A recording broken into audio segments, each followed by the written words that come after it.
To nije smislila ona, već neko pametan. Požalila se poznata folk pevačica i navodi da sa majkom Nikolije Jovanović nikada nije mogla da bude drugarica. Zorica Brunslik, koja ima 62 godine, navela je da je zbog koleginice Vesne Zmijanac prošla kroz pakao. Moja porodica i ja smo pre 25 godina mnogo plakali zbog Vesne.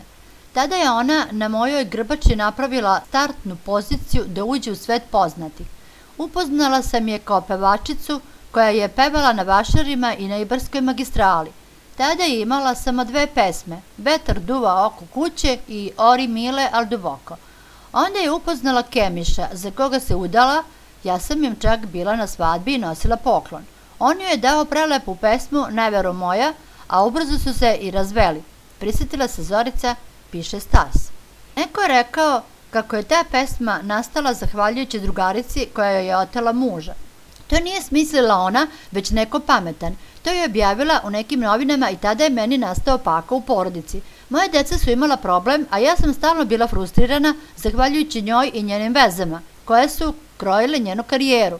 Nas dve nikada nismo mogla da budemo drugarice, dodala je Brunslikova. Uprkos ovim tvrdnjama, mnogi se sećaju zaručenog koncerta u Areni iz 2014. godine, kada joj je gost na istom bila upravo Vesna, te su zajedno zapevale pred publikom. Budi uz Belwood Radio. Prijavi se ili klikni subscribe.